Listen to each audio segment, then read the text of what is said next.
Welcome to Corner of the Galaxy, the show that talks 100% LA Galaxy soccer. We're glad you could join us. Now it's time to sit back and relax as your hosts navigate through the twisting, turning, but never boring world of the five-time MLS Cup champion, LA Galaxy. Hello, everybody. Welcome to Corner of the Galaxy on cornerofthegalaxy.com. Coming to you live on a Thursday night, August 24th. The LA Galaxy just got done losing to the Columbus Crew 2-0. A disappointing run for the LA Galaxy. We're going to talk all about that game for sure. Lots of interesting little tidbits to dissect there. We're also going to get you ready for the San Jose Earthquakes game coming up on Sunday, the final Cali-Clasico, the fifth time. Count it 1, 2, 3, 4, 5 if you count that crappy preseason games they played. At the very beginning of the year is one of those chances. We're going to have that as well. So we got the fifth time the LA Galaxy face off against San Jose, and lots of fun stuff there. But let's welcome to the studio. She stopped by again, which is always nice, always wonderful. Miss Britt Pergl. Britt, how's it going? Pretty good. How about you, Josh? I'm hanging in there. We're motoring through this season. Only 10 games left for the LA Galaxy. Yeah, I know it's going quickly. It's going fast. I think maybe that's good.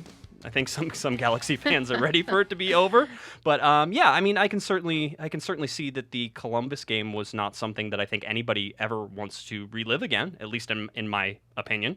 Agreed, definitely. Yeah, let's see, a 2-0 loss.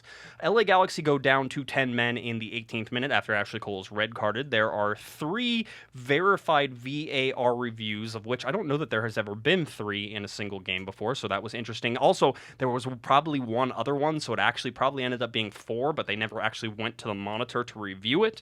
So just lots of interesting things. You had Jon Kempin getting a start over Brian Rowe. Lots of fun things there, Britt, and we're going to get to that game in just a second. But before we do, I want to just go ahead real quick and talk about our good friend Robert Mora. Robert is holding one of his workshops again, and so he wanted to see if I could reach out to some of you guys. If you're interested in sports photography, he sent along this. He said, ever wanted to shoot professional sports from the sidelines? Now's your chance. Join Canon Live Learning Orange County for this exciting, immersive learning experience with Major League Soccer's LA Galaxy team photographer and our good friend, Mr. Robert Mora, and Canon's John Lawrence. This hands-on workshop is for individuals interested in all levels of sports photography. During the 3-day workshop, you'll learn the latest sports photography techniques and Canon technologies that enable sports photographers to capture that decisive moment in time.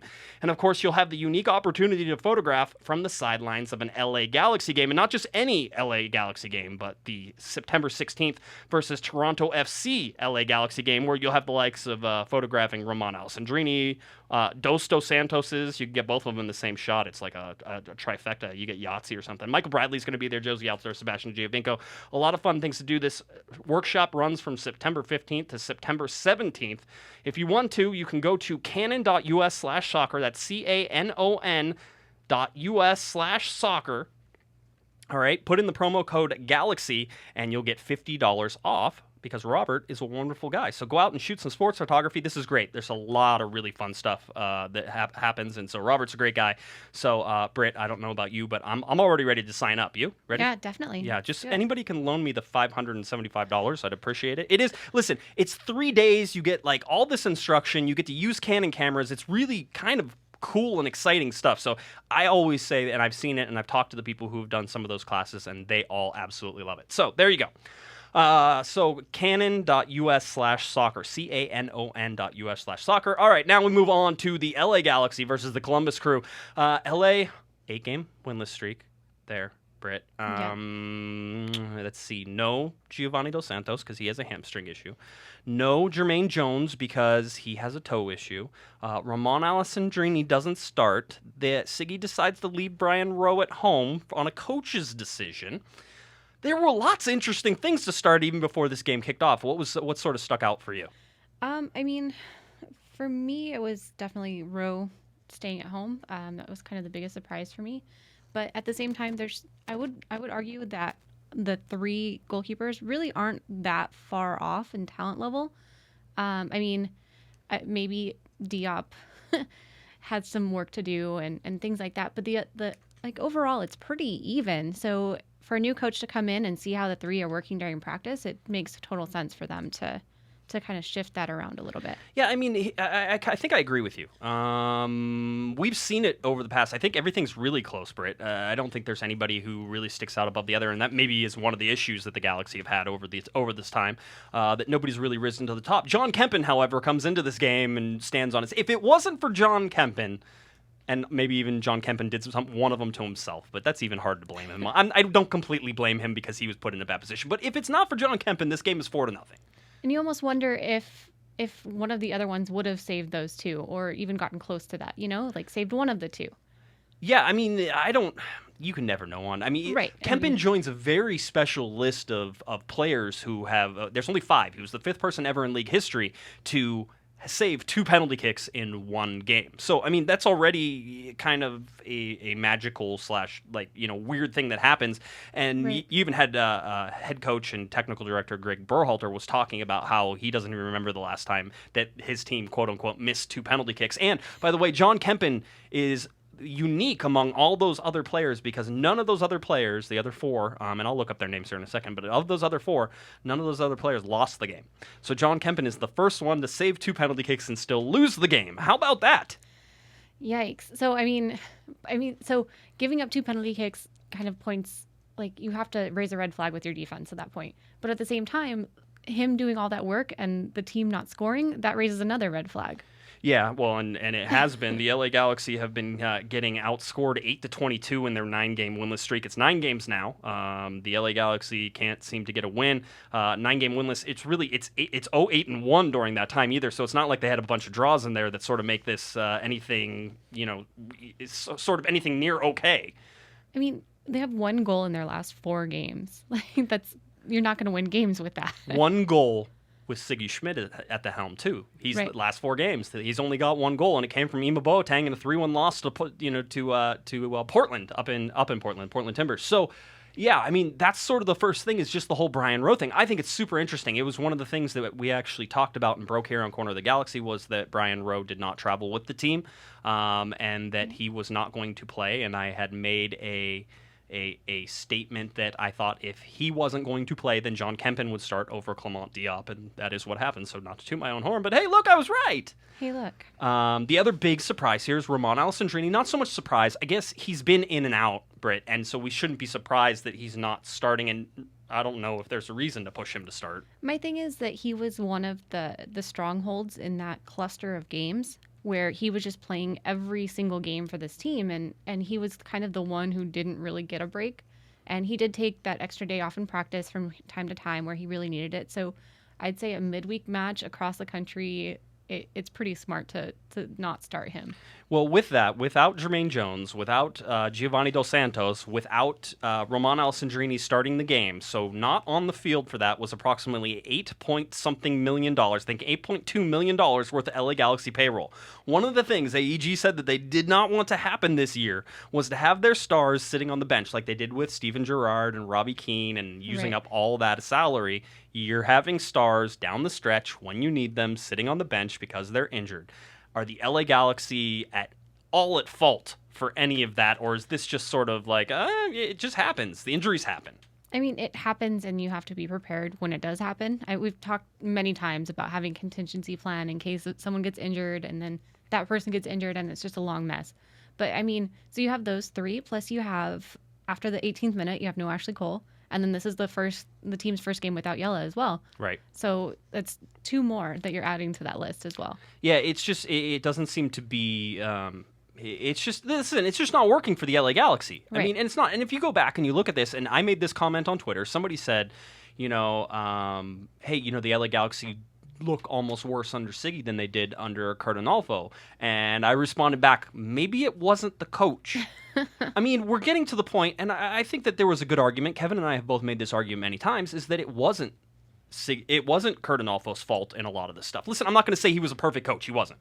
But you look at what Siggy's able to do. Granted, only 4 games, and people are certainly going to give him more time. And I understand that. I think the LA Galaxy have looked a little better under Siggy just in terms of shape and form, which is something that I think can help. But the results aren't any different. And so who can you really – we get into the blame pie again. Who gets the shoulder for this blame? And for me, there's been tons of injuries, which certainly haven't helped the LA Galaxy. And this roster was never even put in any position to succeed from the very beginning because there was no depth. So when there were no injuries, you had no roster.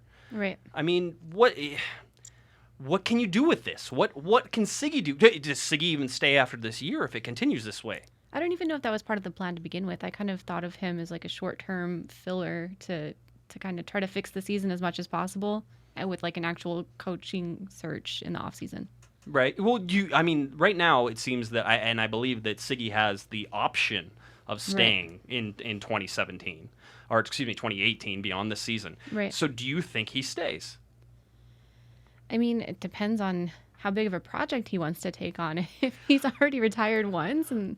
Well, he didn't exactly retire. I mean, he did. The dude kind of got fired. I mean, we can say he didn't get fired or did get fired. He walked away before they were like, "We're going to fire you," and he's like, "I quit." Right. So it was one of those. But I mean, this is a guy who loves soccer, self-proclaimed. He's a Los Angeles guy. I would expect him to stay this next year. I don't think there's any doubt in my mind he would. Even though, see, here's the difference between Cardinalfo and Siggy Schmidt. Siggy's going to get the time because everybody knows Siggy's a good coach. Right, and Kurt's never proved that on any level. But now we start to, and you look back, how much of this is Kurt Arnolfo? How much of this is Siggy Schmidt? How much of this is Pete Vianis for putting this team together? Because if you're going to blame anybody for putting the team together, it's the general manager. The general manager has to take some heat. Right. So far, Pete has sort of, at least in my mind, gained a little bit longer for him to actually go out and try to fix what he has put out there this year in 2017.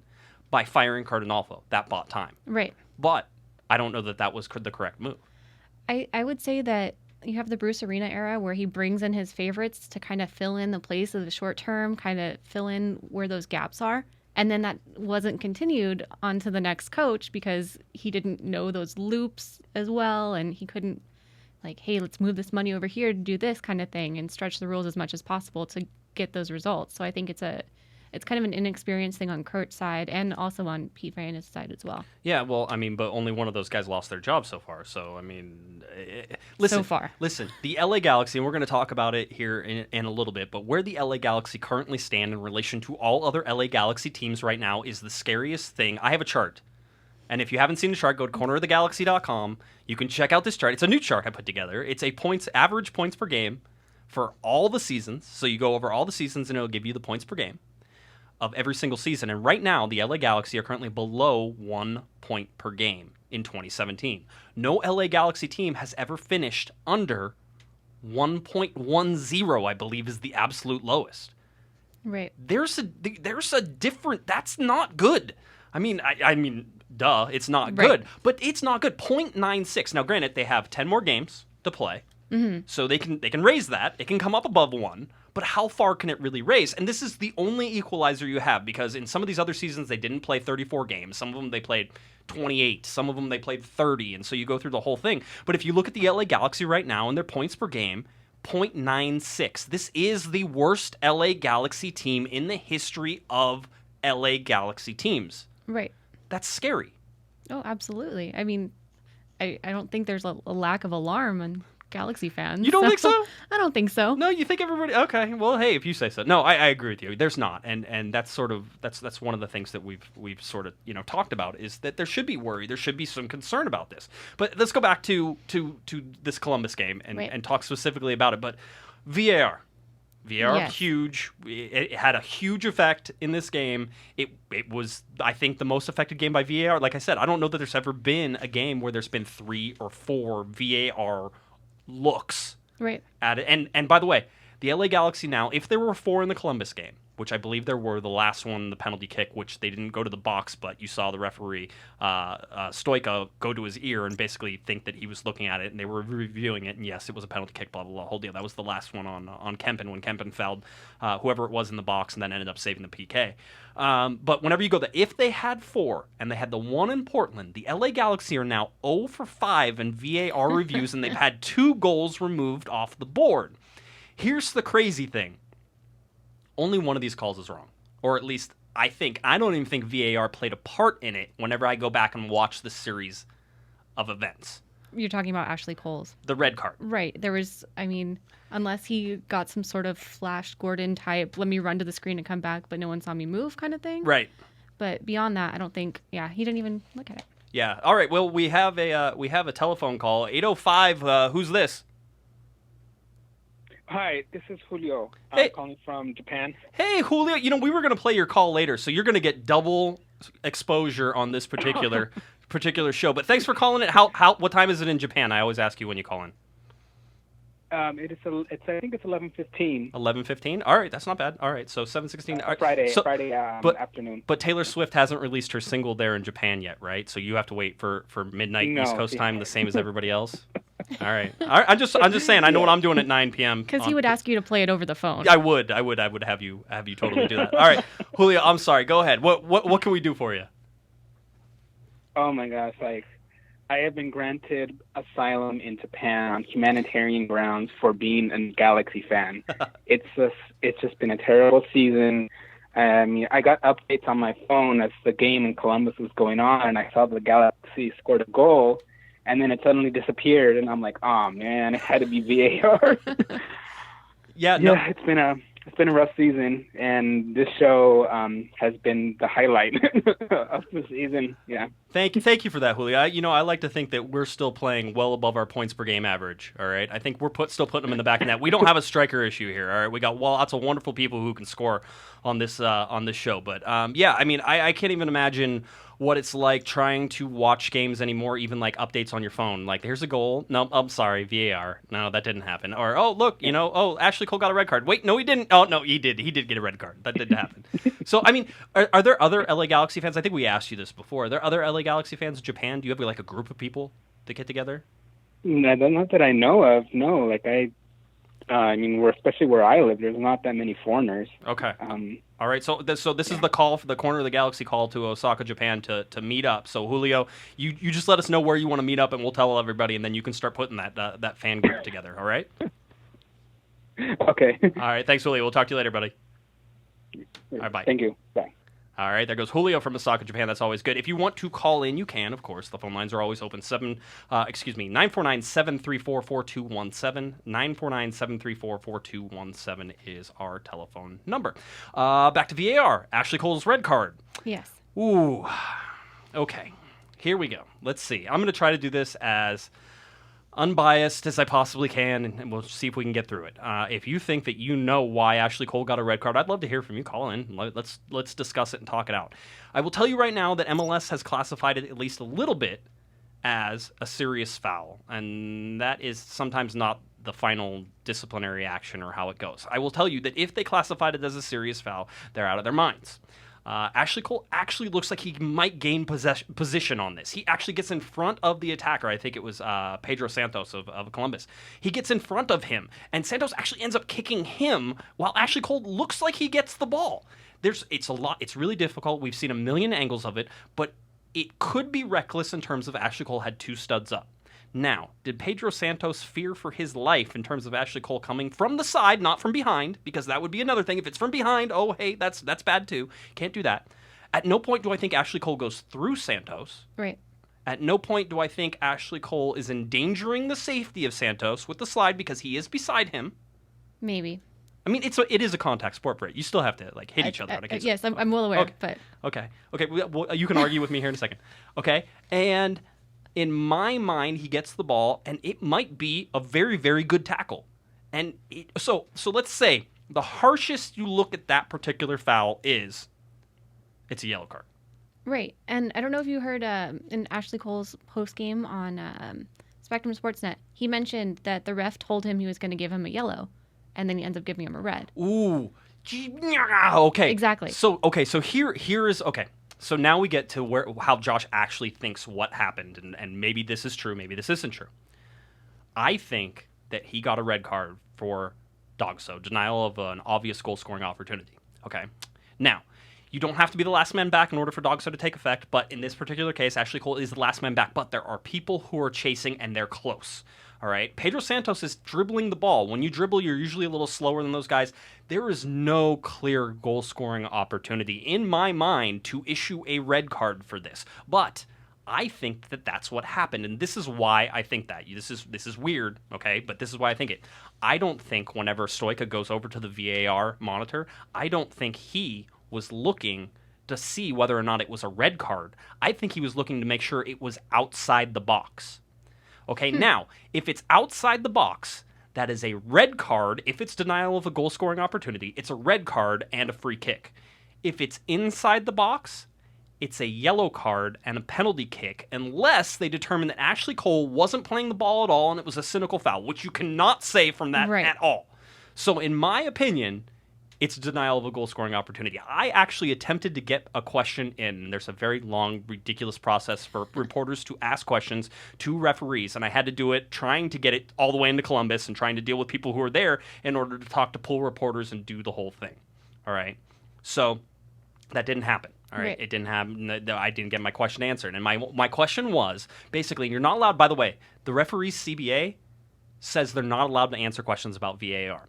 So my question wasn't going to be about VAR. It was going to be, did you think this was a dangerous foul and that's why you issued the red card? Or did you think this was because of a dog-so and that's why you did this particular thing? So, does any of that make sense? It does. Kind of going further with that interview. So Ashley thought that it was because he was the last man, and he was talking to Steries on the field about it, and Steries was like, no, it's probably for the tackle. So the on-field thing, they didn't even go into that whole dog-so thing either. So there's just so many different options, and I don't know if anyone actually has pinpointed it. Well, here is my problem then, and this is my problem with VAR. If you can't get a clear and defining answer of what was called, and in this particular case, according to at least MLS and the webcast sort of things that they do, they classify fouls. It was for a serious foul, so it was a challenge.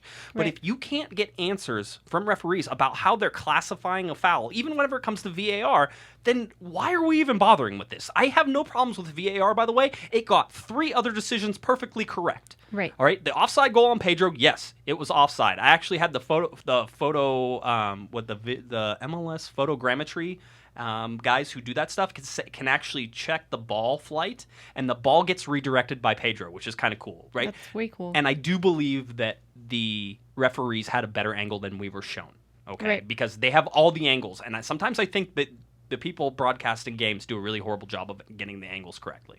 But I believe that Pedro was there, and he even said that he touched it. It all fits. All right. Then the penalty kicks, the one with Jonathan Dos Santos and right on the edge of the box, it's so close. Here's the problem with that one. It's so close that I'm not sure it's clear and obvious that there was a mistake made. It's so close. So it's probably, if you're going back to look at that, it's outside the box.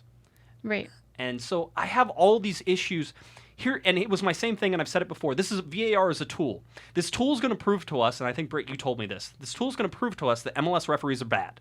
And we're going to get to see how bad they are on a regular basis. And in this particular case, Stoica was bad, and he confirmed his badness by himself. And that may be one of the flaws of the system, is that the referee who made the call is still making the final call, which I thought I liked at the beginning. But if you have a referee who doesn't know what he's talking about with the Ashley Cole red card, Britt, right, then he's still going to stick up for himself in that case? It doesn't make sense. If he thought it was a foul to begin with and he called it and he gets a second chance to look at it, his frame of thinking isn't going to change on whether or not it's a foul or not. He's not going to be able to go back to ref school and check the book or anything like that in the process. It's basically just, hey, I thought this was a foul once. Let me look at it again. Ooh, that still looks bad. Okay, let's go with it. Yeah, so it's weird. Kempin, obviously, 2 penalty kicks. We already talked about that. But VAR, I have no problems with VAR.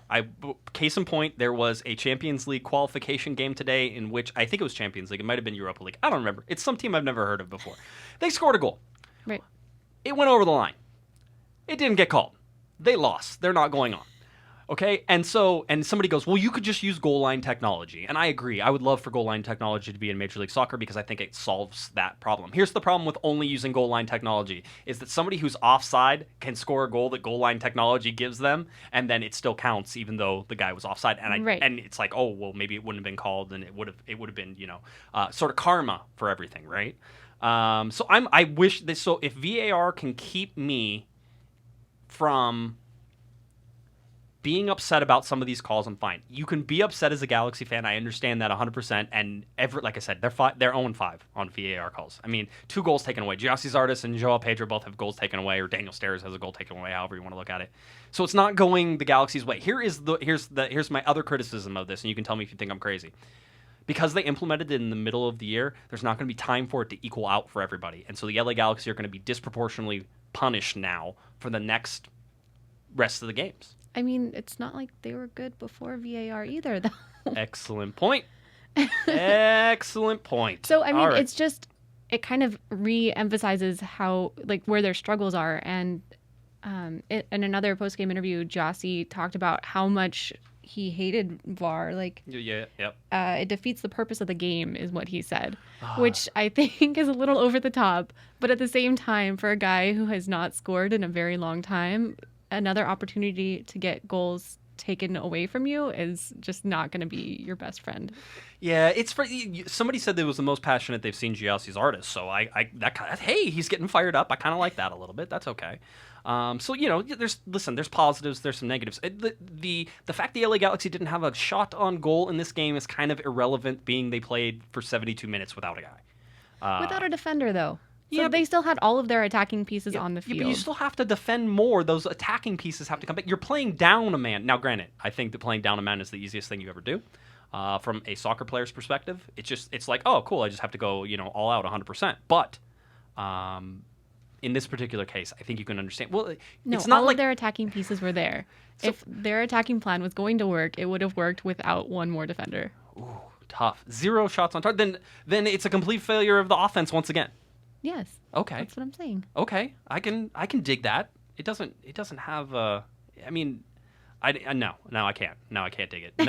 No. The fact that they're down a man is the reason that in this particular case they didn't have a shot on goal. The reason they didn't score is because they have nobody who can score. But the shots on goal, they can usually get 1 or 2. You can't do one without the other, though. True. Well, can you? You can get an own goal. Stop. I'm just trying to figure out ways. I'm trying to figure out ways to figure this out. This LA Galaxy game is just weird for me. Let's see. I mean, we've talked about the offense a little bit, but Giassi Zardes is in a funk, and happy for us. I would like to say happy Giassi Zardes scoring a goal for the LA Galaxy the last time he scored. Birthday because it was August 24th, 2016 when he scored. I believe against Vancouver was the last time, or maybe it was one before that. It might have been against Chicago. It was against Chicago on the road. So August 24th, so it's now been 365 days since Giassi Zardes scored a goal for the LA Galaxy in league play. He has that scoreless streak has spanned 17 games and more than 1,400 minutes. It's not like the other LA Galaxy guys are scoring either. Roman Alessandrini isn't scoring goals. He hasn't scored a goal, I think, in 7 or 8 games. Yep. I mean, you can certainly blame him for some of that. He hasn't scored in 7 games, and he only has 1 assist during that. Giovanni Dos Santos isn't playing / isn't scoring. Right. So nobody's really scoring. Ima Boateng scored the last goal for the LA Galaxy against the Portland Timbers. That was it. I mean, what needs to is this just another indictment of the fact that the LA Galaxy picked the wrong thing? They needed a striker, and instead they got a defensive / box-to-box midfielder. They need leadership up top, I think. I think they just needed that kind of tenured player who's going to be like, hey, we're going to do this, and this is how we're going to do this, and instead of a bunch of individuals doing their own thing and without having someone to support them. I mean, it's not like the LA Galaxy have a lack of bodies who play the striker position. But they've all had help in recent years by someone who, I'm talking about Robbie Keane. Right. Well, yeah. Who has that leadership quality to So people are getting to the point now where they're like, Robbie Keane should have been on this team this year, and the LA Galaxy front office totally screwed up. Okay, thank you. No. I would just no. Yes. Perfect. Let's see what else we got from this Columbus game. There's lots of stuff. Some of the post game stuff is really interesting too. I want to get to that as well. Let's see as I scroll through everything and make sure we're still touching on all the topics that we have. I mean. It just seems to me that this is getting strange. You're not Brian Rowe. I mean, you broke him. He's done. You can't ever come back. I said the LA Galaxy were shopping for a goalkeeper in the offseason, and I still believe that. Jon Kempin probably starts the next game too. I don't think there's any reason why not. But this Columbus game was certainly not one that you could gauge the LA Galaxy's advancement at all with Siggy. Whenever you go down a man, you sort of throw that out the window. But it's worrying. It's very worrying, and we already talked about all the different ways that it has been worrying. Let's get to let's get to the COG hotline real quick, and let's talk to Jason in Hesperia. Jason called in and had some thoughts on this, and Jason, I just want to say that you're loved here on the show, and perk up a little bit, buddy. All right, Jason from Hesperia, here he is. Hey, this is Jason from California, Hesperia, California, and to be honest, at this specific time in the season, I expected we'd be higher up in the table, like 35 points. I expected like around 35 points by this time, but you know, what can we say? VAR really messed with us, you know. The disallowed goal by Steres and the red card to Ashley Cole, which I don't think was a red card. I really do not. But the goal, it's tough to see because João Pedro's like right there, and we cannot tell if he touches the ball or not. But in summary, I'm completely done with the season. You know, it's tough to see my team go down like this. Well, our team go down like this for the other Galaxy fans out there. But, you know, I'm sticking with this team. It's my hometown team. I've watched them since 2007. I'm not going to leave now. All right, there we go. There's Jason in Hesperia. Like I said, cheer up a little bit, Jason. It's okay. It's okay. You know what? The LA Galaxy are almost done. Have we talked about magic numbers here, Britt? We have not. I should briefly explain magic numbers because they're really weird, right? I kind of want to get with this call a little bit more. Oh, go ahead. First. What do you got? Oh, okay, so this whole this is such a terrible season. It is, but at the same time, I kind of thought of it because the team was struggling last year, right. And I kind of thought of it as like #champion problems. Because, like, Galaxy fans are so used to this team being so good that anytime they're mediocre or below, it's devastating. And so it's one of those things where this team has been so good for so long that it hits a bump in the road, and it's excruciating. They struggled last year to a third-place finish in the Western Conference. I mean, it's a different struggle for sure. This year is bad. Right. I mean, this is not good. This is the worst LA Galaxy team ever. Right, I agree. But I was this upset this time last year as well. More people should be losing their jobs, and I think they're going to. I mean, that's how bad this is. I think that Pete Vagenas is done at the end of this year, and if not, then you have to ask questions, because if this LA Galaxy team turns out, unless they win every game and they get 30-something points out of the next 10 games, whatever. By the way, you have to score goals for that to happen. I was going to say, that has to happen. By the way, if they did, that still wouldn't be enough points on their own just to make it in. They need help from people. Their magic number is 39 points right now. And basically there has to be a combination of them winning points and their opponents losing points up to a combination of 39 in order to get them into the playoffs. All right? So, again... 10 games left. Yeah. Could be a maximum of 30 points. Yes, but you would still need... So you still need those extra 9-point help from somewhere else. From somewhere else, exactly. And so that's sort of how all goes down. But that's the magic number that everybody... So somebody asked if the Galaxy are mathematically eliminated, and the answer is no. Not yet. But the hill to climb is, very, very steep. Right. Like, you need a climbing axe and some ropes and some, crampons and... you belay on, and that type of thing. That's what you have to do. Anyway, let's see. I also want to give a shout out, by the way. Victor from Riverside called into the COG hotline to give me a heads up on something. He was like, "Hey, Josh, just heads up. This is happening. I don't know if you've seen it."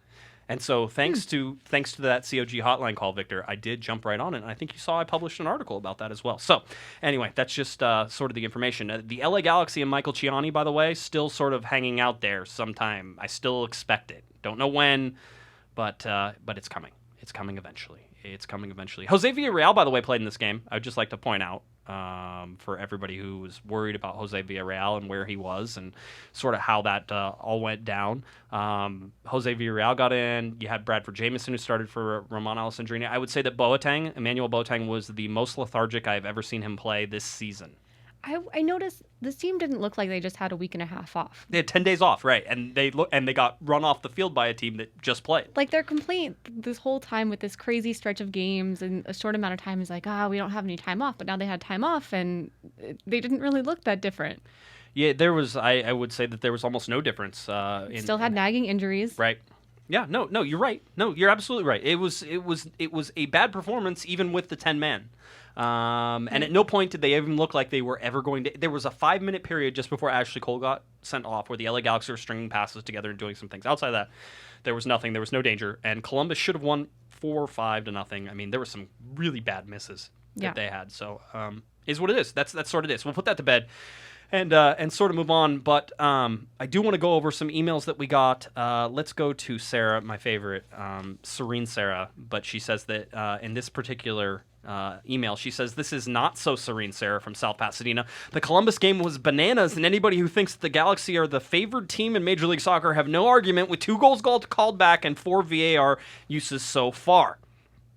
But since I'm tired of blaming the usual, Zardes and Gio's disappearing acts all season, injuries, schedule, coach, personnel issues, I've decided today that I'm going to blame Joe Tutino for the loss. Joe Tutino, the voice of the LA Galaxy for Spectrum Sportsnet, it changed. And Joe has been the radio voice for the Galaxy for a long time. At the beginning of the TV broadcast, he claimed that the Galaxy-Columbus game was Spectrum Sportsnet's first aired game since the inception of VAR and said, maybe, if we're lucky, we'll get to see it play tonight. Sigh, Sarah says. Be careful what you wish for, Joe, and thanks for jinxing us. Sarah from South Pasadena. Sarah and I need to hang out. I'm telling you right now, there's a vibe that she's one of the good ones. I can tell already. So, Sarah, anytime you want to hang out, let me know. Let's see. Let's go to this one from Chris. And he says, hey, guys, first off, I want to say great show. I loved your informed, in-depth analysis and always look forward to hearing your opinions on all things Galaxy. I'm a long-time listener, but this is my first time writing in. So much happened in the Columbus match last night, and I really wanted to see if you had similar feelings I did regarding the red card to Ashley Cole and the disallowed Steres goal. The biggest frustration for me regarding those 2 calls was I felt like there was a big lack of consistency with VAR. Had they each happened on completely separate accounts and separate games, I might not have been as frustrated as I am now. It seemed to me on Cole's red card that he outran the opposition down the stretch. I think we agree on that. One position, made a 2-footed dive outside the box to tackle the ball away. He didn't make much contact with the ball, which I'm assuming is why they called the foul and sent him off. However, it didn't seem like dog-so because Romney was also closing down. A good argument there as well. Seemed like a harsh red to me, but regardless, the call was made and we moved on.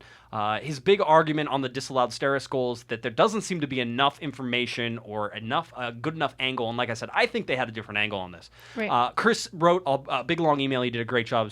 And he also writes at the very end that he says he understands he wrote a big long email. And if I summarize some of it, he wouldn't get mad at me. So Chris, thanks for writing in. Certainly appreciate it. I will pass on your thanks to the rest of the Corner of the Galaxy crew, and we appreciate that.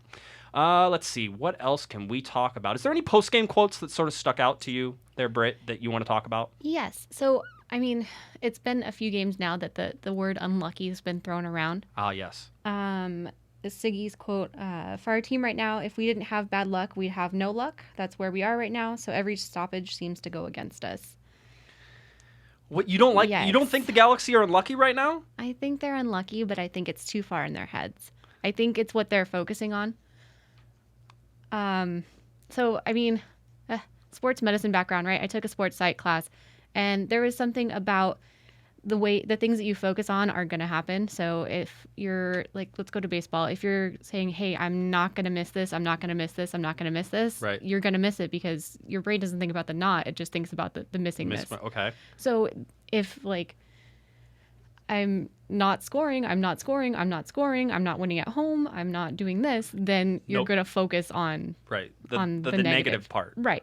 So nobody likes me, everybody hates me, nobody likes my hair. Right. Everybody says I have a horrible first touch. So like focusing on the negative is only going to bring about more negative. I gotcha. And so if they keep focusing on being unlucky, then every call, whether it's correct or not, is going to look like it was against them and that the world's against them, and every VAR is not going to go their way for the rest of the season because there's been a few where the ref had a second chance to look at it and, hey, they were right in that call. Yeah. I mean, and that sort of seems to be the way it is. I'll go with Ashley Cole's post-game comment. He says, the players are confident. We keep going game by game and saying, okay, next game. We've been training hard. We have confidence in each, as I get a phone call and it blocks everything, but he says, we have been training hard. We have confidence in each other that we can pull ourselves out of this hole that we put ourselves in, but game by game, we obviously keep taking defeats. So there's Ashley Cole. Let's get to our telephone call, 805. Who is this?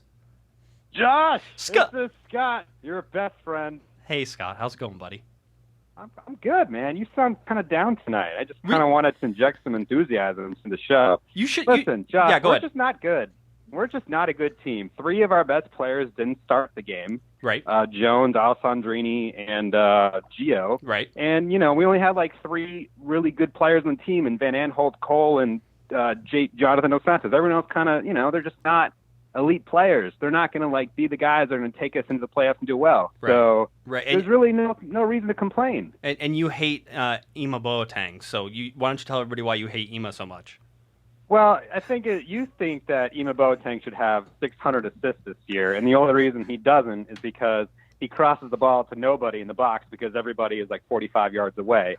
And it's their fault, not Ima's fault. It is their fault. Catch up with Ima. Everybody sees him make the run. Get in there. Run near post. Do anything. I've seen horrible runs from the LA Galaxy, and we'll put in quotation strikers because I'm not sure the LA Galaxy have a striker this year.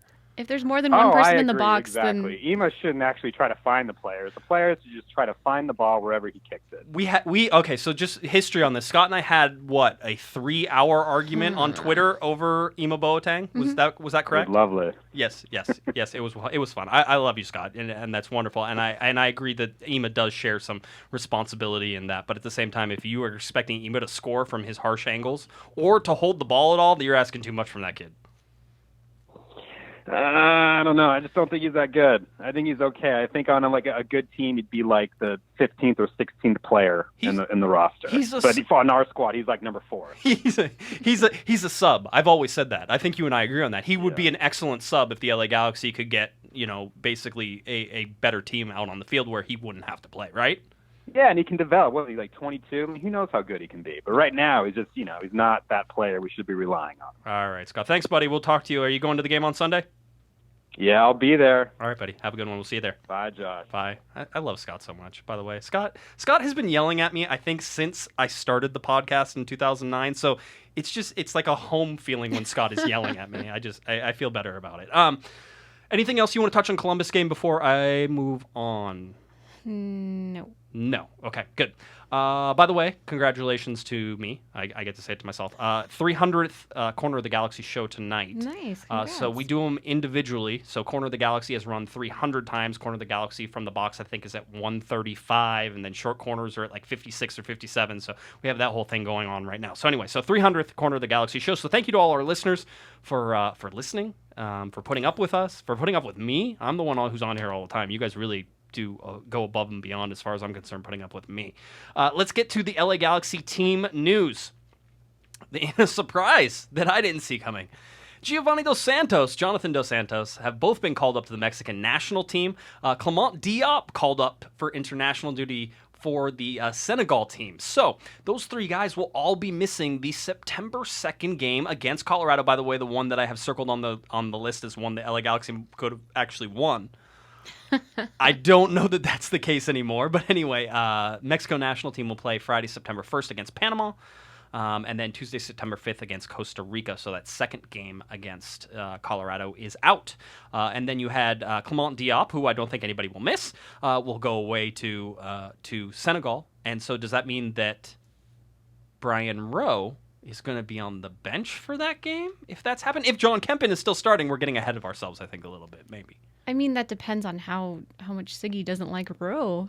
If he's willing to pull in reinforcements to fill in a spot, or if he's going to have Rowe be in that bench spot. Yeah, it's this is going to be one of those continuing interesting sagas that we're going to get to talk about. I think Siggy has already chosen some of his guys when you look at it. I think that Brian Rowe isn't one of his guys right now. I think Jon Kempin, he feels like, is one of his guys.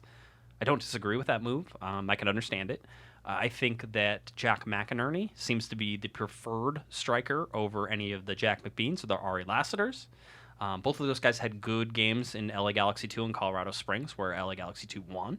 So that's interesting, a little turn there. So it's interesting to see Siggy sort of define who he thinks is good and who he wants to see playing. And right now, I think it's Jack McInerney who's really, in the position where if he could score and do some things, that Siggy might think about keeping him. Although his salary scares me, and if the LA Galaxy right now they're paying like none of it, so he's the $67,000 is the league minimum basically.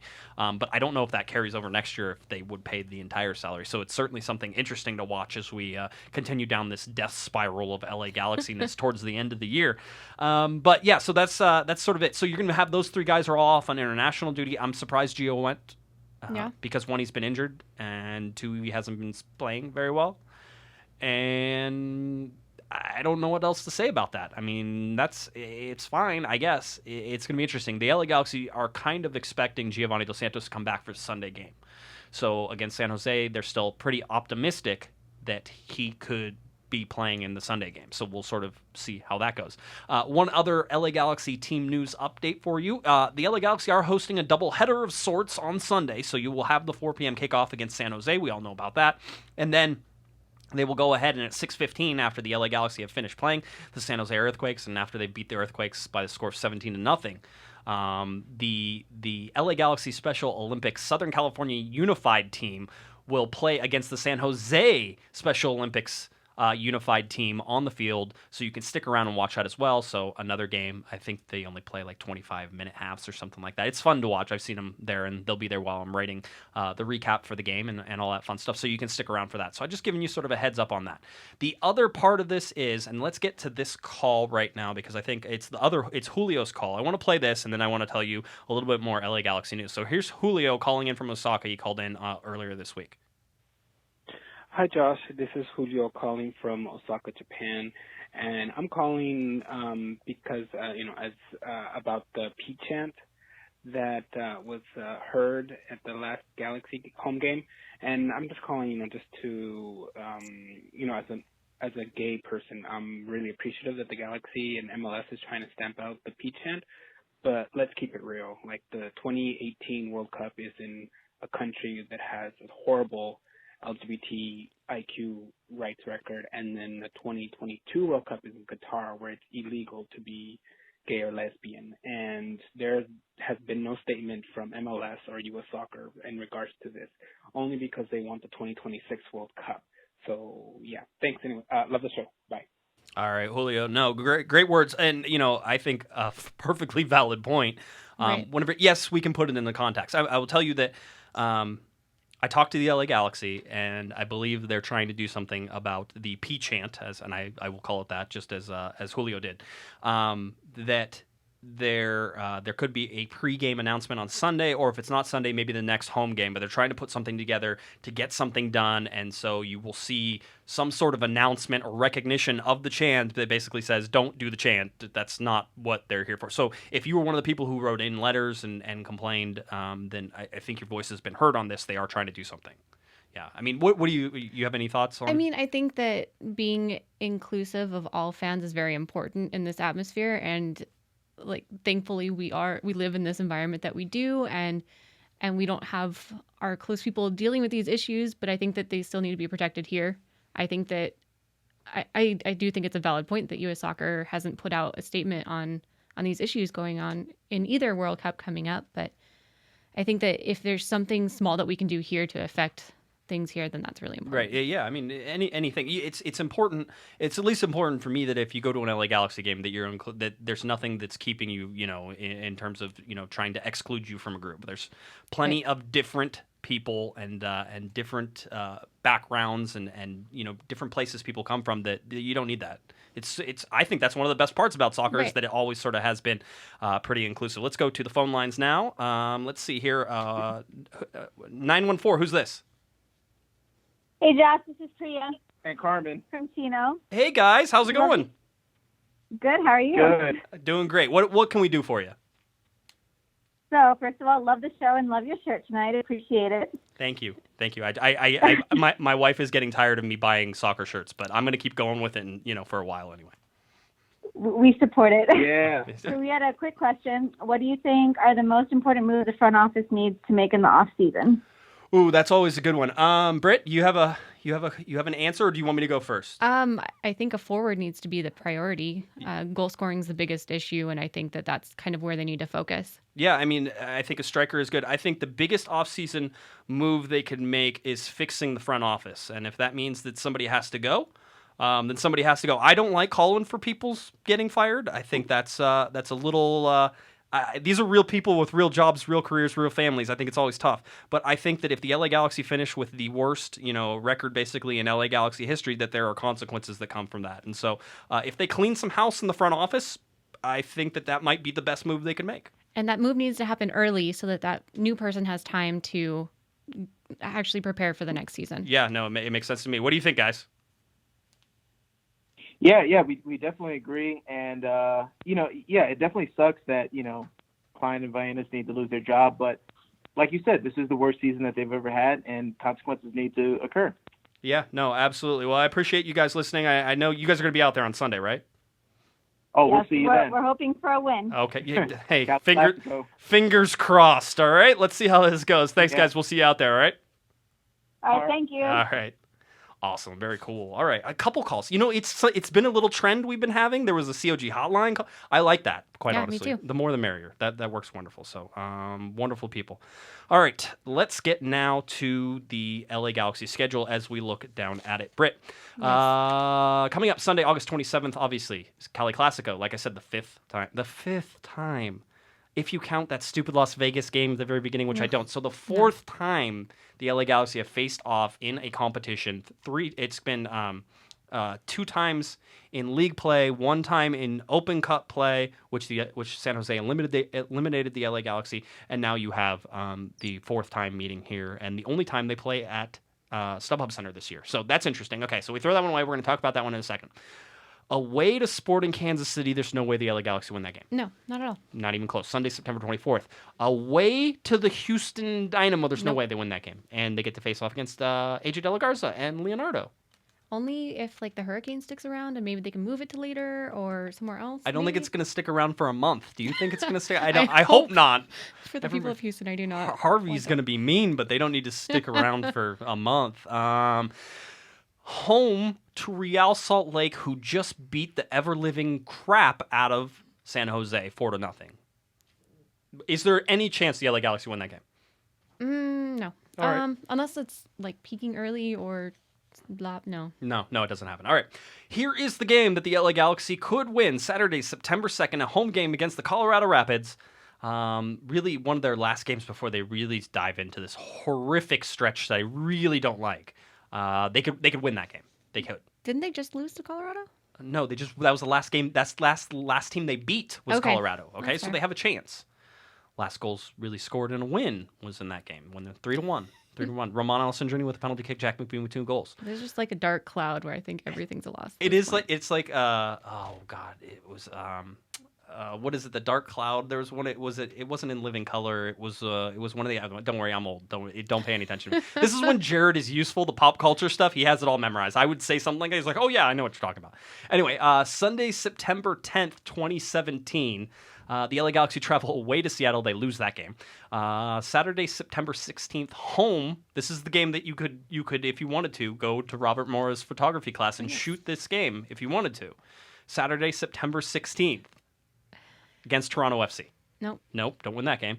Away to the brand new Atlanta United Stadium, midweek, September 20th. You don't win that game either, right? Nope. Okay, that's all that I have on here because I didn't bother to put any of the other ones, but I just want everybody to understand that's what you're facing right now. The LA Galaxy have a chance for maybe 1 or 2 wins in that stretch of games that we just gave you. Unless they get dramatically better for some reason, which I don't see them doing anytime soon. Nope. And then go back to our math from before where if they won every single game from here on out. Yeah. So looking at the schedule, no. Yeah, I think if you go on Twitter, at MLS Magic Number is the person who puts out the charts of the Magic Number. So you will know, they will tweet out when the LA Galaxy are officially mathematically eliminated. They already don't put the supporter shield up there because there's no way for them to clinch a supporter shield. So that's out. All right, we got another call. 404. Let's see if we can get this one on. 404, who's this? Good evening, Josh. Good evening, Brittany. It's Daniel calling from Atlanta. Hey, Daniel. Hello. From Atlanta, Daniel, can I come stay with you if I go to that Atlanta United game? I'm moving, so I don't know if you want to help me move boxes by then. You're moving just in time for the Atlanta United to open that beautiful stadium? I'm moving house. I'm just moving to another house. Okay, well, then I can help you move. That's fine. No problem. We'll talk about it later. Daniel, what can we do for you? Man, I know you guys are finishing the show. Atlanta, LA. I just can't wait for that game. Because I've never seen LA in person. Right. And I don't think either team are going to win. I think it's going to be a 0-0 game. It's a midweek game. Right. And Atlanta's barely opening up that stadium, and they're going to be tired for so many home games, dude. I'm just letting you know. Okay, so you feel better about it. This is the important part of this, though, is to see it's going to be a Wednesday night game. So the unbelievable part about this, Daniel, is that the Chick-fil-A at the stadium will be open. So, I mean, that's a reason to go to that game, and even if it's a 0-0 draw, I think you're good, right? That is the most important reason to go, other than seeing LA get a point on the road. It's not impossible. Atlanta has struggled up and down this year. They've been really good. They've been really bad. And LA's road record is the best that it's ever been. Yeah, I mean, if the LA granted they can't win lately on the road, but that one time they were good on the road. So we'll see how it goes. But yeah, Daniel, I agree. I think it is one of the games that I was actually trying to go because it's midweek. It makes it so difficult to get there. But it still should be interesting, and I look forward to sort of seeing how that, not a rivalry, because I don't think it's going to be a rivalry, but I feel like these games are going to be intense. Atlanta has a great crowd. LA going there for the first time, despite the fact that LA's horrible, they still have a name there, Daniel. So I think they'll draw well even on the Wednesday night. But yeah, if you go, you got to send us pictures or something, all right? I will definitely go and send you guys pictures and do whatever else you guys want me to do. Run on the pitch, shirtless. Yes, shirtless, of course. That's what we wanted. That's what I wanted anyway. So that's perfect. Daniel, thanks for calling in, buddy. Okay, no problem. Congrats. All right, thanks. All right, Daniel calling in from Atlanta. I love the fact that we just get to reach people from all over it's one of my favorite parts that there's people from all over the world who get to enjoy the LA Galaxy with us, which is kind of fun. Even whenever it's not enjoyable to watch the LA Galaxy. The LA Galaxy currently sit in 9th place in the Western Conference. They sit just 1 point above the Colorado Rapids and Minnesota United. They have a really horrible goal differential that I wasn't paying attention to until just recently. So now they're at -12 for their goal differential. Colorado Rapids, who sit below them, are -11. Minnesota United's -21. DC United -23. DC United just won 2 games in a row, both on own goals. They have yet to put the ball in the back of the net for themselves, but 2 games in a row, Britt, they have actually won on own goals. So I think that's interesting. That doesn't. San Jose has a worse goal differential than the Galaxy do. San They have Jose -16. San Jose's not a good team. They're not. 7-1-5 at home, which is respectable, but 2-10-1 at on the road. Right. Well, that and San Jose just gave up 4 goals, so they lost 4-0. So that's not going to help their goal differential at all. Yeah, it does. It does nothing. The Western Conference leaders, Seattle Sounders, they snuck up in that. I did not see that happening, and then they were at the top, and now that's not good. That's not. I don't know. It was bad when Seattle beat the LA Galaxy 4-2 and then went on their run and got, the worst MLS Cup in the history of MLS Cups, even above FC Dallas and DC and Colorado's own in goal. Toronto. Yeah, in Toronto, exactly. In the own goal in extra time, I think. Yeah, that was what a barn burner that game was. But it was worse when Seattle didn't have a shot on goal and won an MLS Cup. So the only thing that could be worse for the LA Galaxy, I believe, some people will argue this, but I'm going to be realistic about it. The only thing worse than the LA Galaxy having the worst LA Galaxy season in the history of the club would be if the Seattle Sounders won another MLS Cup. That's fair. Okay. I think the timing of it with LAFC would also add another level of awful. Oh man, I'll tell you, it's just it's interesting. I said at the beginning of this year that this team could win. Oh, you know what? I was really close on this. I like thinking back sometimes. I said at the beginning of this year, this team could be a shoo-in for the playoffs, or they could win 6 or 7 games. And people said 6 or 7 games. Come on, man, that's ridiculous. Okay, so where do the LA Galaxy stand right now? They've won 6 games, and I see them winning 1 down the stretch. Yeah. Maybe they get lucky and win 2 or 3, and they're above that. But that argument there was pretty close. It wasn't horrible. I believe they sit 20th out of 22 teams. Pretty so close. 3 from the bottom, if I am reading it off that. All right. Yes. Third from the bottom. All right, so good job. All right. You got math? Math helps. All right, let's get to some of this San Jose game. Do you mind if I do a good, fun game intro? Do it. Okay, I'm all for it. Here we go. Your LA Galaxy will face off for the 4th time against the San Jose Earthquakes on Sunday, August 27th, 2017 at 4 p.m. Pacific Time. This game can be found on Fox Sports 1 and Fox Deportes. The last game for the San Jose Earthquakes was a 4-0 loss on the road to RSL on Wednesday night. The LA Galaxy are 1-3-0 in the 4 meetings that they've played. That's a 527-4-2 win at Avaya Stadium, which I was at, a 7-1 July 1st 2-1 loss at Stamford Stadium, a July 10th Open Cup loss at Avaya Stadium that was 3-2, and then of course you had that ridiculous Cashman Field one, which we want to talk about. The Galaxy have scored 7 goals in this series and given up 7 goals in those 4 games, and San Jose is riding a 3-game winless streak and a 6-game road losing streak. Their road record's just 2-10-1, and the last road win was a 1-0 result at FC Dallas back on May 20th of 2017. But the LA Galaxy are on a 9-game winless streak and haven't scored in 264 minutes. In fact, they've only scored a single goal under Siggy Schmidt.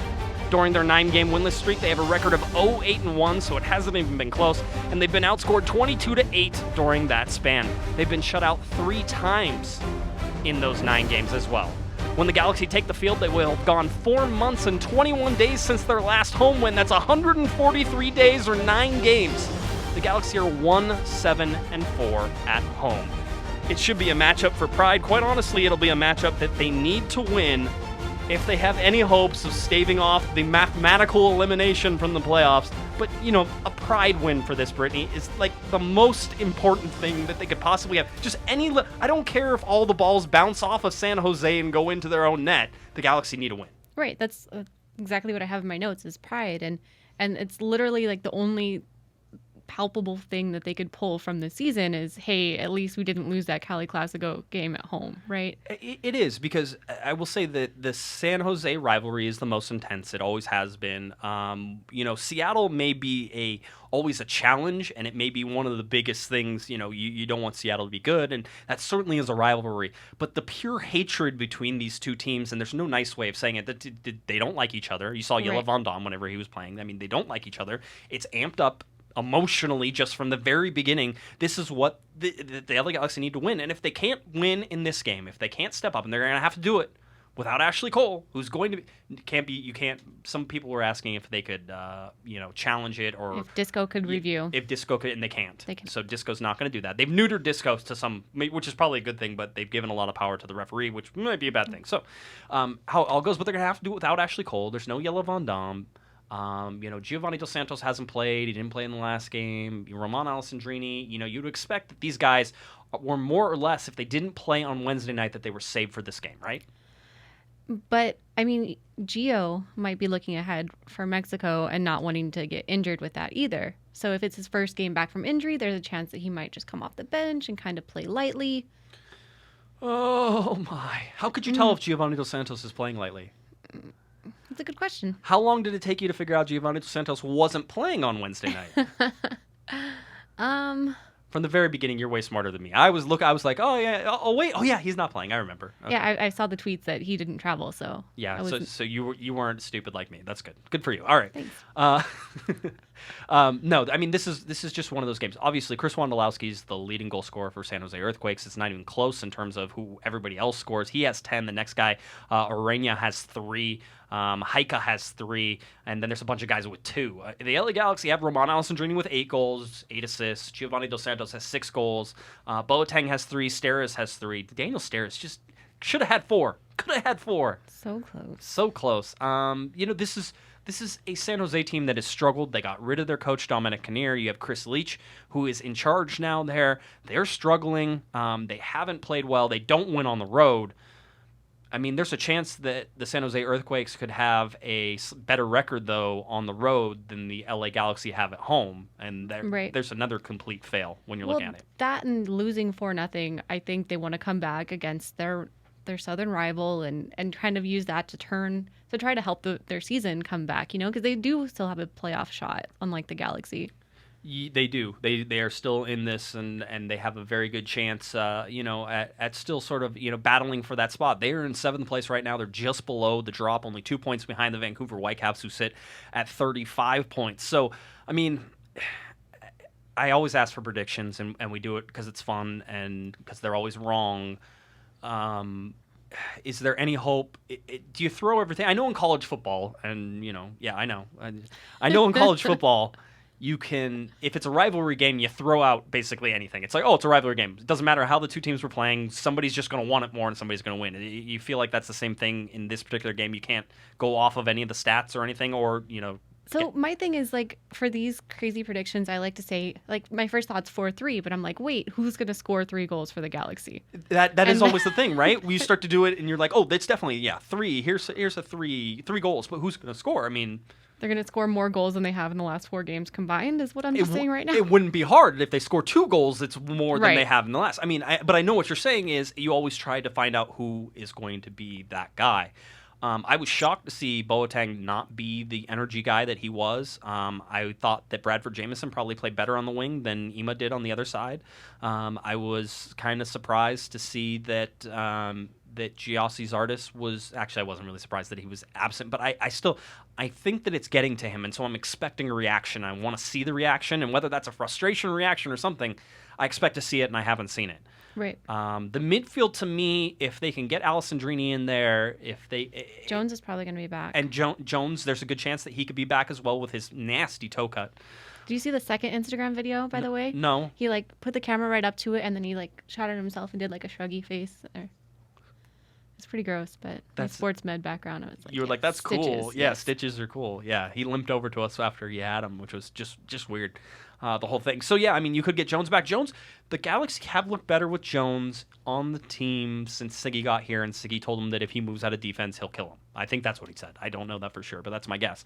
So I don't have a problem with Jones coming back into this game to give them some defensive oomph, especially without Jelle Van Dam in there. And without Cole. And without Ashley Cole. I mean, so now you even have the chance. So is Dave Romney should move over to the left-hand side because that is Dave's spot. So Bradley Diallo comes in at center back. So you have Diallo and Steres in there. That's probably what's going to happen.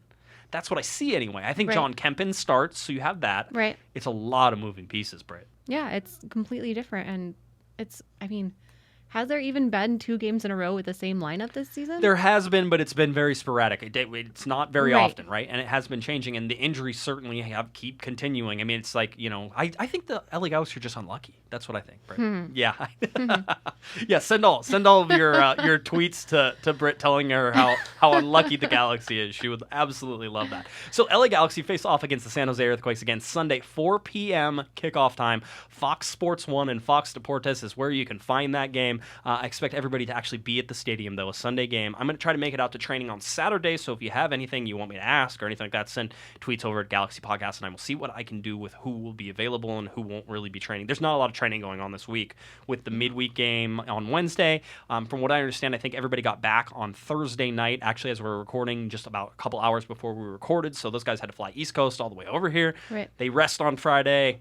They do a little something on Saturday, and then they play on Sunday is pretty much how it all works from right on now. So it's going to be a serious test of the LA Galaxy, and anything they can do would be very, very interesting, especially against San Jose. And then, like I said, it just goes. And once this sort of boring August gets done with, you have a very active September. 1, 2, 3...